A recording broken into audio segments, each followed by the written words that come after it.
teams. Jenkins, now that you are no longer distracted, you got a preference between these two lineups? It's interesting because we haven't seen 9 class play the Coddle, and we haven't seen DM play the Bristle either, but the guy that invented the green Bristle. That's true. That's not DM. marketing it up. You know, like, I'm sure that this is a devastating team to get this combo, so I do worry for Liquid, but they were resilient in the last game.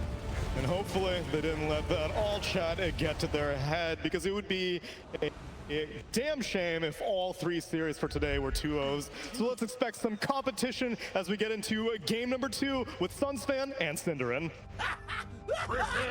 Welcome! Game number 2 between Team Liquid and Parivision. That was an insane comeback from Liquid. Can Parivision recover mentally? Do they have the fortitude mentally? Cinderin. Well, they have definitely changed literally everything about the lineup they just played. Yeah, they sure did. They ignored their own Slark. It was available in the entire draft, I do believe. They did not go for that. They're completely changing things up. And more or less the same can be said for Liquid here, right? Is this just 10 new heroes? I guess the Sand King was in the other team last game and the Beastmaster as well. So those 2 swapped teams. TA as well. And the TA swapped as well. Yeah, man, you were really wrong, actually. 3 repeat heroes, but none of them in the same team. Okay. So everybody's playing a different hero than game 1. Yep, that is true. Collis will be playing the Ringmaster. Unfortunately for us, we will not be seeing a unicycle, as he did take the boring whoopee cushion. The fact that I'm saying that at a LAN in general is questionable at best, Cinderin, that this is in the game. The lore has never been broken as hard with a whoopee cushion in Dota. Either way, though, Parivision looking to come back here because this is, in fact, an elimination game. Elimination series for both. Moxie, oh, he's going to get knifed from the southern side. He's taking a ton of damage. This might be first blood. Blood grenade is there. He's going to use the fairy fire as well, but first blood to no one, who will be playing the Beastmaster mid. Can't ask for a better start for him. Right from that, the bounty runes went evenly. So just a flat out overall win for the side of Parivision. I'm curious to see this mid lane matchup. I don't know if you've seen this before. Storm against Beast. Not exactly a common hero-to-hero matchup in the mid lane. And then this top lane, the Coddle Bristle, a true classic, takes me back to Loda and Aka days, back in Alliance. Yep, that was not the crap out of this. It was not balanced back then. The game was very different back then.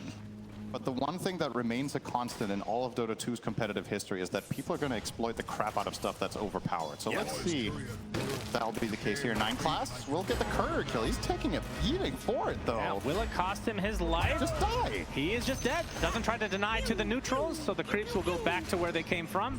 A rather uncharacteristic way to die is getting chased down by Tinker in lane. Yeah, that's a more without laser. He didn't even have a spell. It was just a blood grenade. Now laser unlocked from the kill, of course. This is a very healthy start to the top lane for Liquid. I will say this Tinker Gyro is a very strong lane. So I'm curious to see if Coddle Bristle can really deal with the amount of pressure that Tinker and Gyro can output together. Just full-on zone control. They can always push the wave. You can just put Marsh and Flat Cannon and then pull camps. Try to win on economy. You just don't need to fight the enemy heroes. And you mentioned the mid lane, unorthodox to say the least. If you had to guess, who should have the advantage here? My gut says it's a draw, but realistically speaking, it's not very easy for Storm to kill the boars even with static slide. But at the same time, Beastmaster can't truly pressure the Storm that hard, I would think, unless Brawl makes a misstep here. I think they're both just going to be farming for the most part. Then the question is what happens when the laning stage breaks down. Both heroes can gank at level 6, but also the ability for the heroes to take stacks. Speaking of stacks, that is six goose stacks on Insania. We will live through the day. Very annoying heroes in general in this lane, actually. Another Illuminate coming out from 9 class. Okay, we'll tank it easily. Yeah, this lane going to be a lot of action, for sure. Bottom lane. I haven't really talked about this one too much. I mean, let's talk about the Hoodwink a bit. The panel talking about how it's a worse win runner. Would you agree with that? I think that's an interesting angle. I feel like those two heroes are actually fundamentally very different. Yeah, here we go. Start your monologue. Okay, they're the same. All right. Saberlight? On to Saberlight. We'll get to the northern side of the pool, and Satanic Company will gain the Lotus as a result. Mr. Ringmaster here with the knives, one of the most potent against these high HP heroes, such as Sand King. Yep. Seen it time and time again. Blaine, I mean, it's worth keeping in mind no one got the first blood, right? So I think that's definitely going to have an influence on how mid goes, but yeah, a lot of denies. That Rocket will not make in time. 24 and 7. Carl is getting his CS, but it's a lot harder for him to deny than it is for the Beast, of course, with the triple unit. Has to do it on zone. Overall, teams doing well for themselves. The main hero struggling on the offlaner. Yeah, DM screens right now. Yeah, he's gonna take a full rocket barrage to the face, and this will lead to his eventual demise. Only 9 CS right now for DM.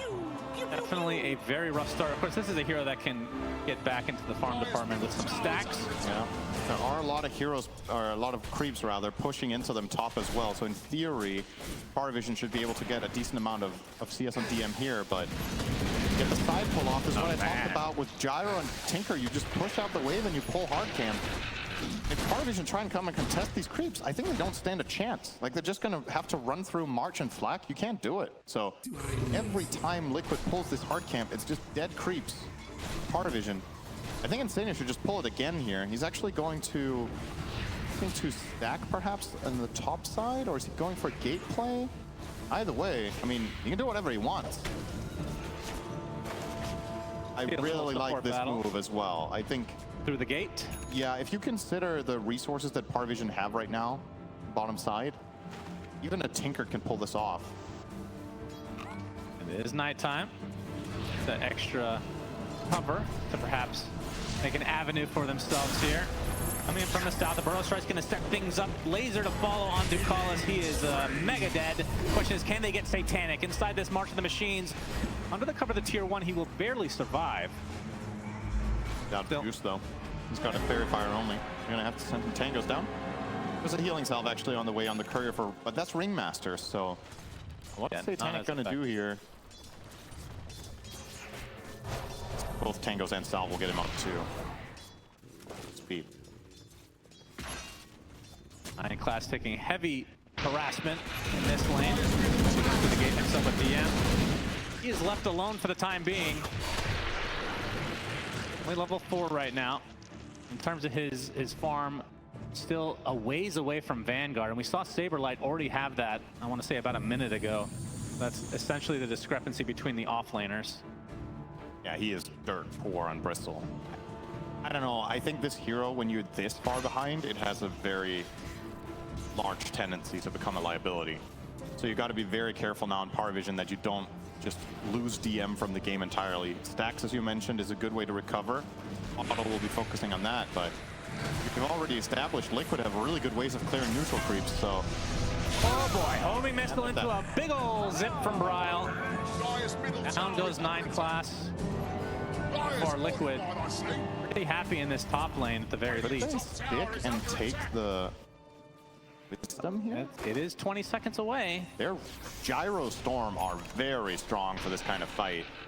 What's Parivision gonna do? They're trying for the switcheroo. No one with a haste rune. Showing himself, he just axes Saberlight under the tower, so he's not keeping it a secret what he wants to do. Yeah, they're gonna try to go for the trade, but Mickey makes his way to the other side. Saberlight gets off the Burrow Strike into a bushwhack. It's gonna turn into a big old juicy fight. Ducalis looks to be mega dead, but the roar to keep Nolan alive a little bit longer, gets one more axes, but you can see Bryle TPing his way here. They're gonna get the cleanup crew overall. In terms of the wisdom runes, both going the way of Liquid. Okay, so I'm not sure if Beastmaster knew that he was already spotted when he went for those axes when running between the towers, but if he was not already a confirmed move there, I think that would have been a pretty big mistake from Nolan. It was very clear for Liquid what they needed to do. Okay, if Beastmaster is bottom going for that play, he's definitely not going to do it alone, so we'll bring the numbers, and then we'll keep 1 or 2 of our strong heroes top to take the other Shrine of Wisdom. Just get away with everything, and now the supports on the Radiant will be starved for a while. Both level 4. They need this kill. They have no damage though. Homing missile will find its mark, but Don't really have to do too much from the Liquid side to dissuade Parivision from going any further. Level advantage for the supports is getting to disaster territory. Level 4 for both 9 class and Ducalis. And for the side of Liquid, level 5 on both. Right, Insania is almost 6 here. He's farming up.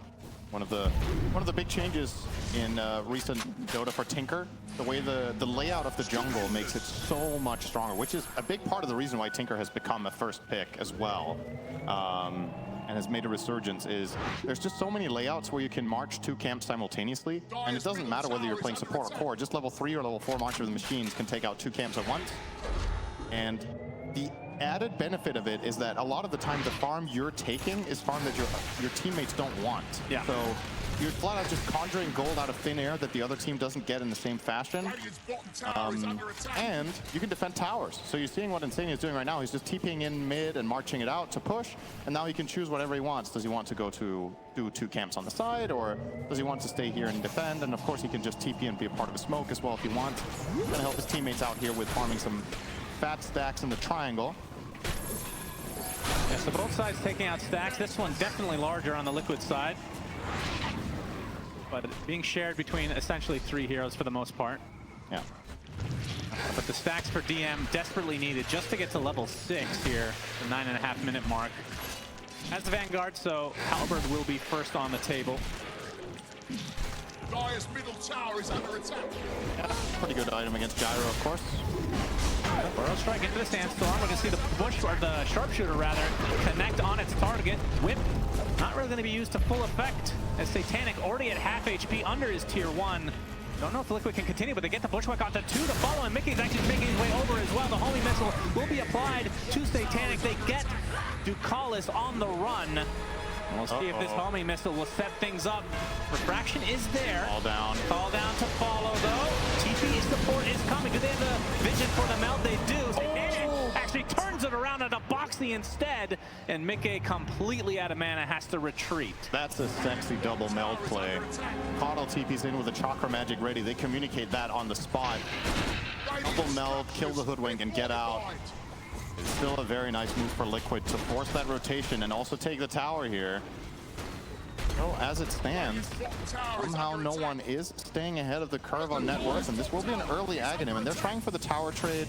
I don't think Liquid are too interested in trying to defend here. Actually, Tinker roared up. There's another TP coming from Saberlight, as Insania looks like he's going to eventually go down, but the burst strike is Saberlight making his way over finally. Sharpshooter deletes no one. It's a 1-for-1 to start, but DM, he is surrounded. Do they have a stun here to cancel his TP? No, not in time.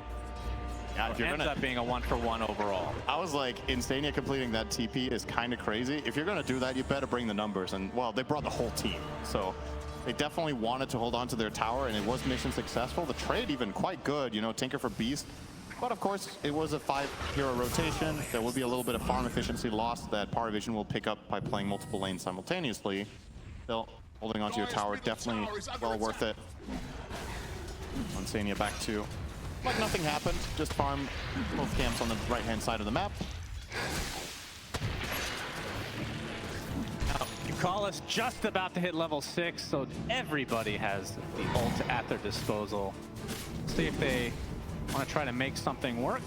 Wheel of Wonder, obviously one of those spells that can pretty annoying for a Sand King inside of the Sandstorm. You can catch a Storm Spirit somehow. You have a lot of stun lock potential for this mobile hero. Got some nice, you know, the setup with the Roar is one of the most obvious ways of chaining a Wheel of Wonder.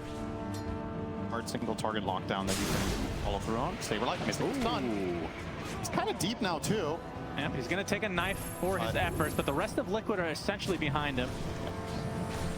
If I want to try to pressure this tier 1 potentially, or just the triangle in general. That looks to be the case. It's just a double stack here of the hard camp. More efficiency going their way. Now the 2K lead down to about 1.8 is largely Tinker. This is standard. Tinker will outfarm every support every game at this level. There's just nobody that can match it for the reasons we've already established. So Insania will be progressing quite well. Closing in on a Tavis. Solar Crest. So not going for the Greaves first. I'm curious if he's even going to buy them. I think sometimes players might overrate this item a little bit on Tinker. It feels really good, but obviously this hero has the potential. We've seen games from a player such as Whitemon where it just takes over even as a 5, going Aetherlens Axe. Not the worst game for it either, right? You're playing against Bristle, Beastmaster, and TA. These heroes are oftentimes going to be up in your face and kind of stacked, so you can get that bouncing laser for massive damage reduction and burst at the same time. Let's see what his plans are. Black does not connect, and the box is in time to avoid any shenanigans from Bryle. Mid tower for Parivision is quite healthy. They're just biding their time. Parivision is waiting for a really strong mid-game timing for their lineup. Caudal Axe plus Beastmaster Axe. And hopefully for them as well, TA getting Deso plus Blink. Maybe these things can somewhat overlap, at least 2 of the 3. Would be a lot stronger. Yeah, Nolan's just 300 away from that. As Bryle actually going to take the Watcher. He is not scared of DM, who's been feeding up to this point. They have the break, of course. As the Wheel of Wonder finally comes out, it's going to be onto the Hoodwink. Down goes Boxy. As Parivision, we're ready for this. Insania does get out.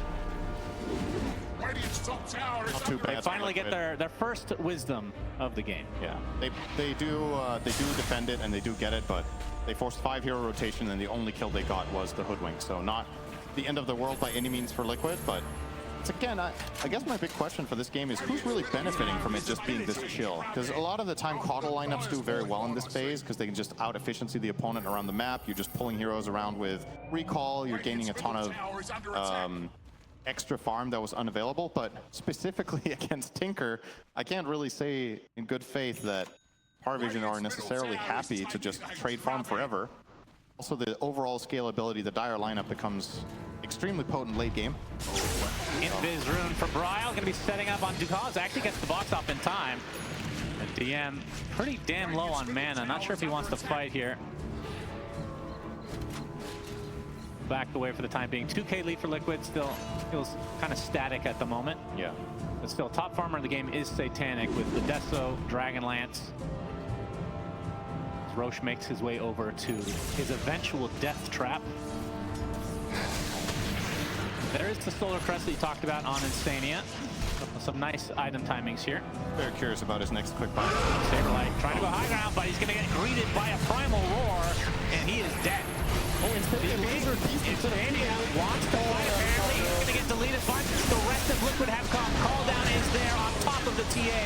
Satanic is dead. That's a big kill for Liquid. It cost them 2, though. Dire's middle tower is I wanted to call it.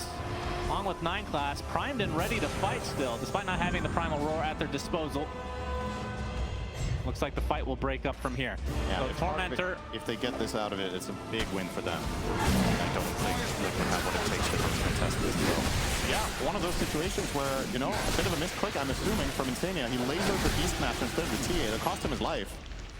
And yeah, they get the trade on the TA, but they need to bring a lot of heroes and use a lot of resources and ultimately give up this region. So now this is going to be Spotlight available. Oh, yeah.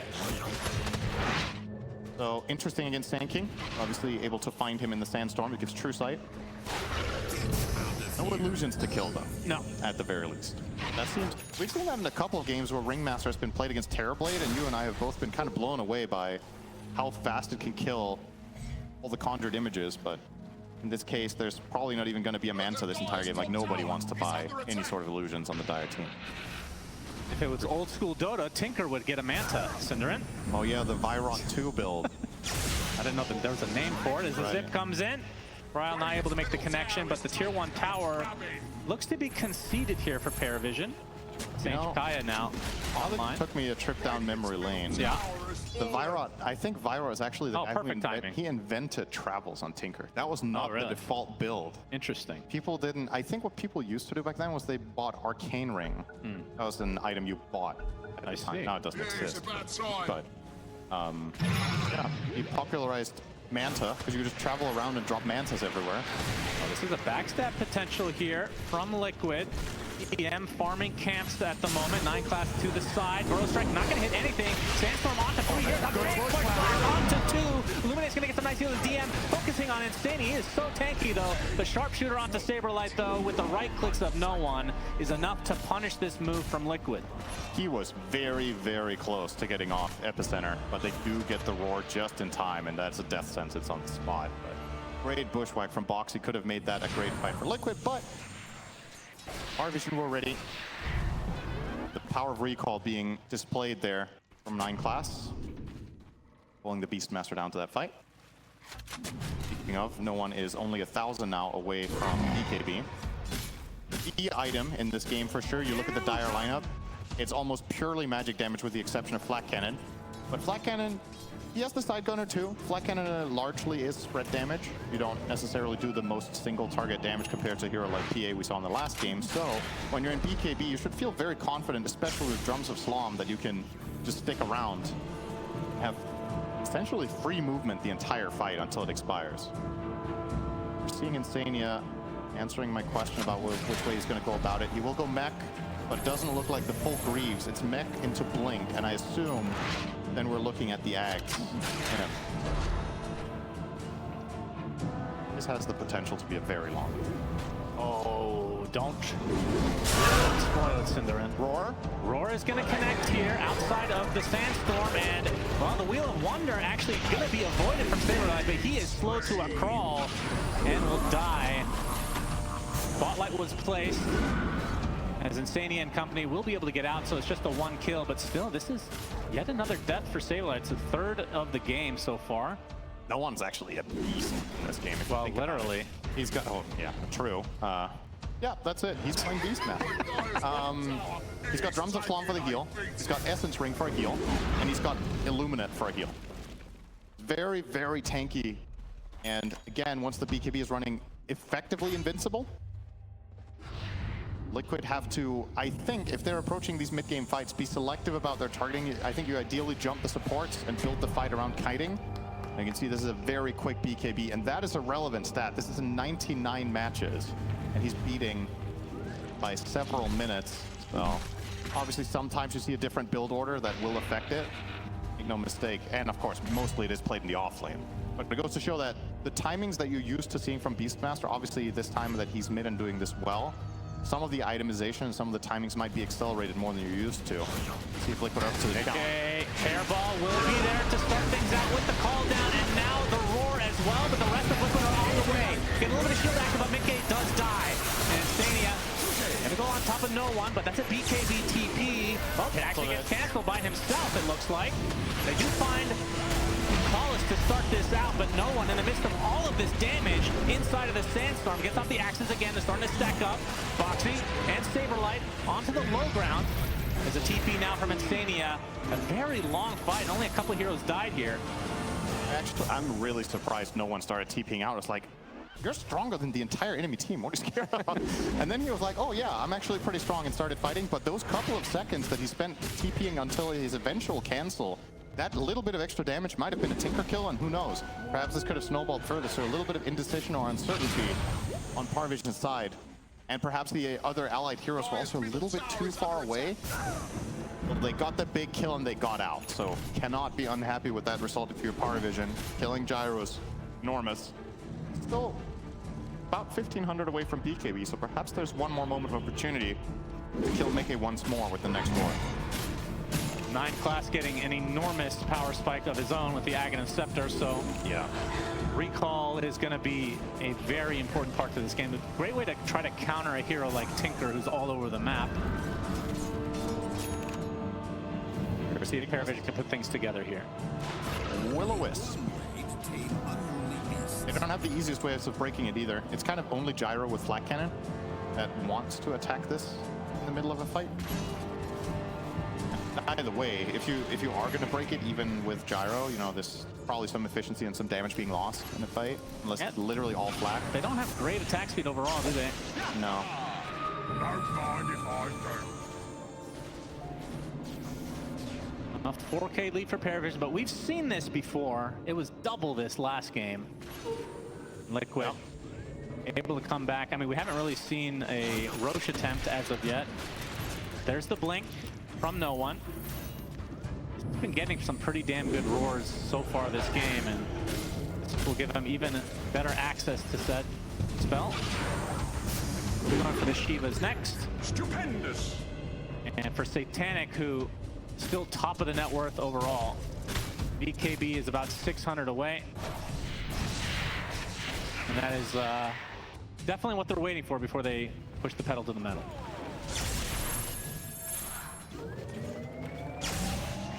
Stania will have his blink soon too. Yeah. Gets silent, so that is the shard from Satanic being put to good use. That's pretty annoying for Tinker against the King Conveyance. They have a TP scroll handy. How important would you say is Nullifier against Tinker in general? And who would buy it? I would say it's very important in general just because the meta right now also very much favors Ghost Scepters anyway. So you're kind of just double dipping by also removing Defense Matrix. I think in this case, it's kind of a position of luxury for Parivision because I think any of their 3 cores can actually buy it. You could buy it on Beastmaster off of Shiva if you need it. You could buy it on the TA if you want. Even Bristle. When you're going this kind of a utility route on DM, at this point he should buy whatever makes Beastmaster and TA win the game, right? So if that's more frontline tankiness, he can do that, but he can also get the Noli for them. These smokes will converge onto the high ground. No one goes. Has to pop his BKB. Gets off the roar, but that's on a very bad target of the Tinker. The Will-O-Wisp under several heroes, though. Wheel of Wonder to follow. Nobody wants to look at it. It is disgusting to see. And looks like the Tinker's going to be the first to fall. Make it finally bounce to BKB. Trying to fly off the pressure to DM. But first, the Satanic jump. He does tons of damage to Mickey, who already dies. Brile and company now have to exit. It looks like most of them will get out. But like, Parivision took no damage there. Now into the Roach Pit they go. Yeah, Liquid can't do a deal with this Beastmaster just jumping with BKB. He's just running at them, casting his stuff. They actually kind of kited it quite well. The roar went onto the... Oh, it's Faberlight. He wants to go in. He gets off the epicenter. Into the pit he goes, but they kind of see this coming. He's going to get stunned. They do take out the Coddle, though, so 9 class dead during this engagement. The Roach about to get really low. Faberlight's dead. Who picks up the agent? It is DM, and Brile will follow suit to the grave. Boxy from afar. Looks like he will find the distance, but Parivision winning that fight handily. Yeah, it's a valiant attempt from Liquid to try to steal that, but I think honestly, you just send one hero and YOLO it instead of making this breakout into a fight. You're at a massive numbers disadvantage. Parivision are still strong in that area, and you end up paying extra. But lost the Roche, now you also lost a couple kills and probably the bot tower to boot. If you hadn't taken the fight, maybe you could have defended your tower. But yeah, there's just nothing left. So a big lead once more for Parivision. Just like in game number 1, as you said, Liquid were able to turn it around in that one. Can't help but feel it might be more difficult in this one, though, by nature. Yeah, doing it 2 times in a row is pretty hard, I'd say.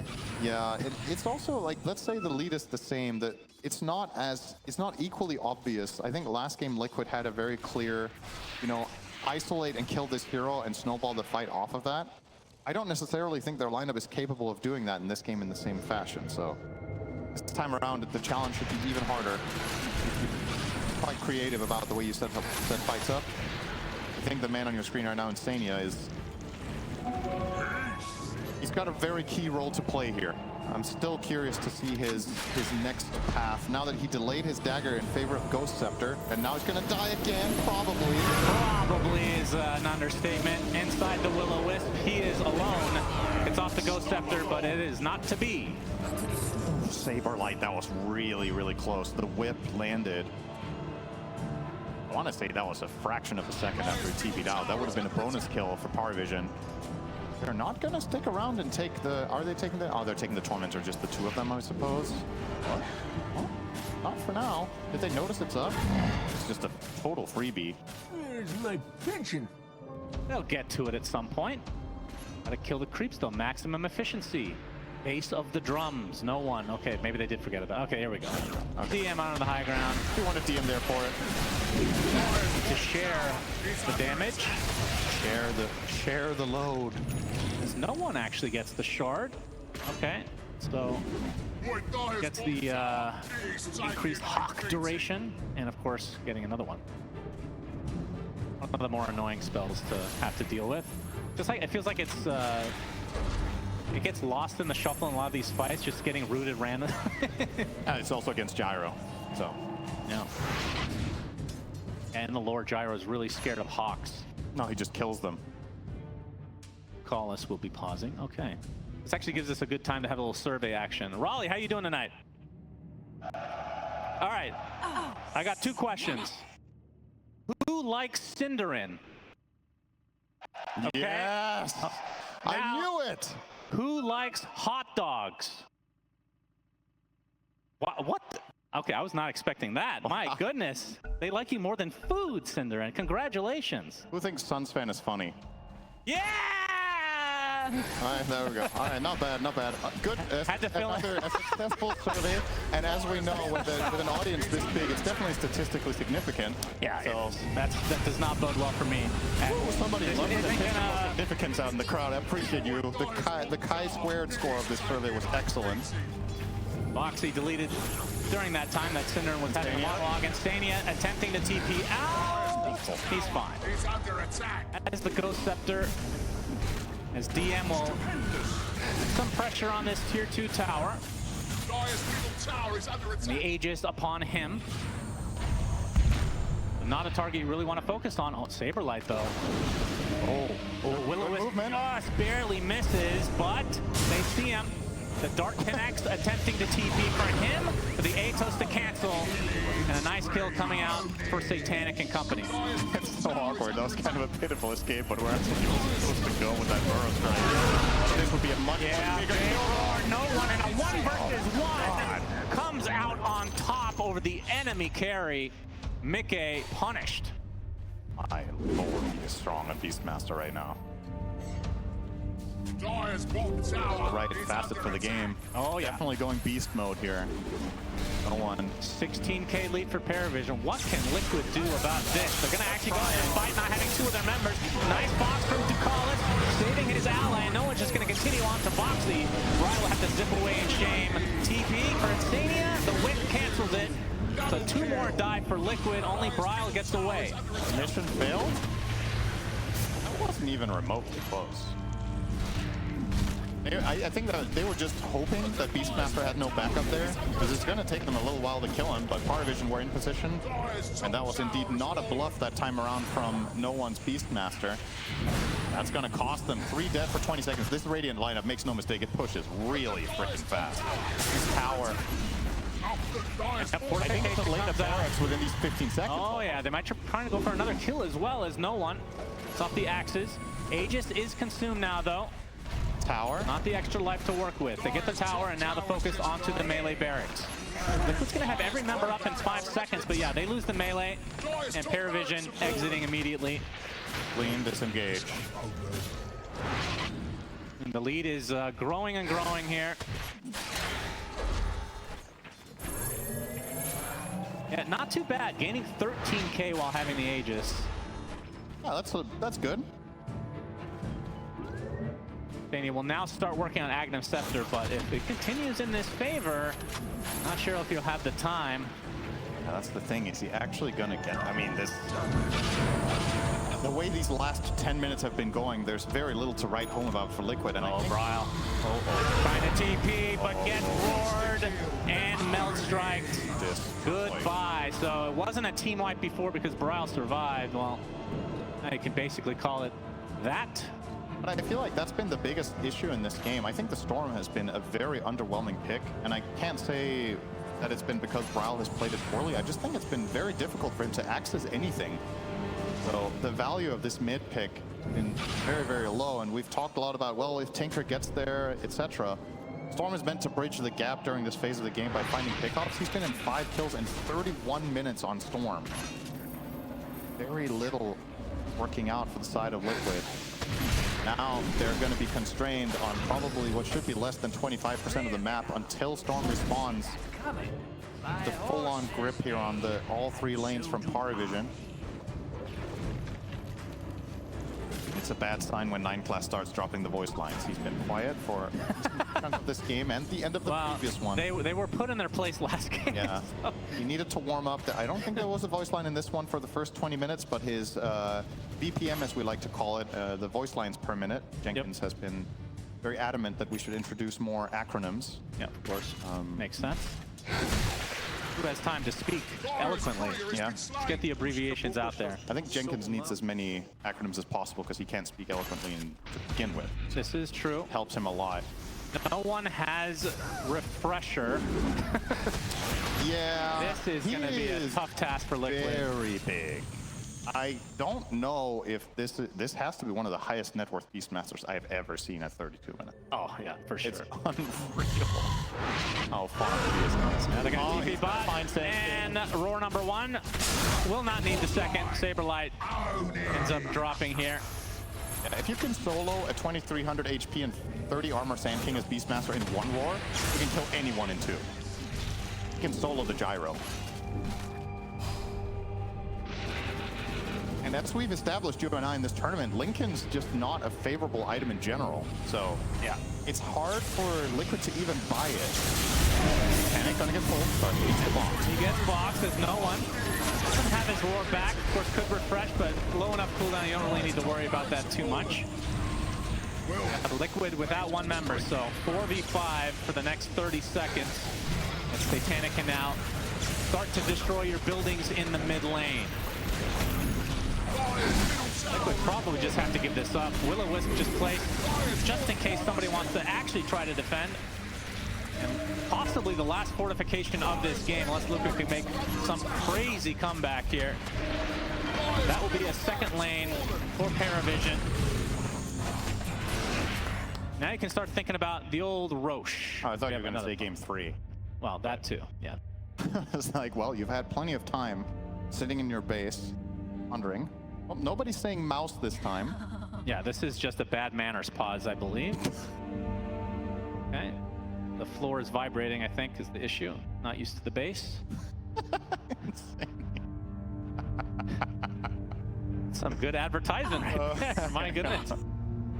What do you say? Wait, floor fixing. They bringing in a carpenter, or what's going on? I don't know. I don't know. How do you fix the floor? Well, I'm sure we'll find out in due time. And how did it break? I think the bigger question. My horse is neigh, and so do I. All right, 9 class back with the voice lines. I think the only way to combat this selloutness is to sell out yourself. No one. Only time will tell.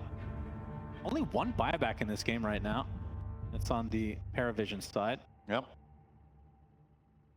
The next row should effectively close the book on this game number 2, but who knows what could happen. Liquid came back last game. It wasn't 30K net worth deficit, though. Yeah, this is approaching. I wonder, I think we've had this conversation before. I wonder how many games in the history of this game have been recovered from a 1K GPM disadvantage. I've always considered that kind of the magic number where nobody ever wins. Wait, you said 1K? GPM. Oh, per minute. Yeah. So they're close, right? It's 30,000 lead in 33. So you give them another 5 minutes. Parivision's probably at 40K if Liquid do nothing. Like borderline impossible, but some specific lineups can of course pull it off. But generally speaking, when it's this early on, you're looking at a 1K GPM lead. It is ridiculous. And, well, the win expectancy of this game, actually surprisingly, only 91% for the Radiant. I mean, let's be fair, that thing's been broken for months. Yeah, that's probably it. Let's not even look at that graph anymore. It means literally nothing. Unless there's a Spectre in the game, that's usually right. You know, the one carry is 10,000 gold ahead of the other carry. The one mid is 10,000 gold ahead of the other mid. Yeah. So the reason this is only a 30K lead is because of Tinker, and you're still that far down. If Tinker was a quote-unquote normal support, this would be more than a 1K GPM lead. Yeah, no doubt. He's pulling ahead of the other supports, even on the Radiant team. All right, looks like we're ready to go. So 2 lanes, in case you just missed it, have been destroyed now. It's Liquid facing a potential game number 3 coming up, and Parivision will likely just wait for this next Roche. Sure this would work. That should do it. The question is, does Liquid, I mean, do you fight high ground or do you just force the issue? Do you try to contest the Roche? You have to do something. I actually don't know which one is easier, because I think the problem is even if you try to access the pit, you kind of can't kill, I don't think you can burst and kill Beastmaster. So you're going to be fighting into the 2 roars and traps and Ignis out there. In your base, at least you can have positional advantage, but at the same time, can you possibly defeat a TA with 2 Aegises? You can't beat Satanic. Yeah, we established that last game. He didn't write at this game so far. He hasn't cursed himself yet. True. The true challenge is to write that after you have Megas. Yeah, that's the only way to see if you can ensure. somehow lose it again. That would be impressive. And some D-warding from Parivision. They kind of swap sides here. They know the smoke. And no one with the roar. The low is a little bit too late. Meanwhile, Saberlight has to deal with the Wheel of Wonder. No one caught TKB in retreat. Satanic was applying a lot of pressure to Brile. Another roar comes out from no one. And now the right click multiplies onto Mickey. Can't do too much. It pops his ult, and that's it. Saberlight dead. Boxy as well as GG's come out. Which means we are in fact going to a game number 3 in this lower bracket elimination match. Yeah, Parivision read that play like a book. It was pretty obvious. They had 2 waves pushing into Liquid space, so they must be doing a desperation smoke to try to catch us at Roche. We're going to take the high ground. We're going to just stay there and wait.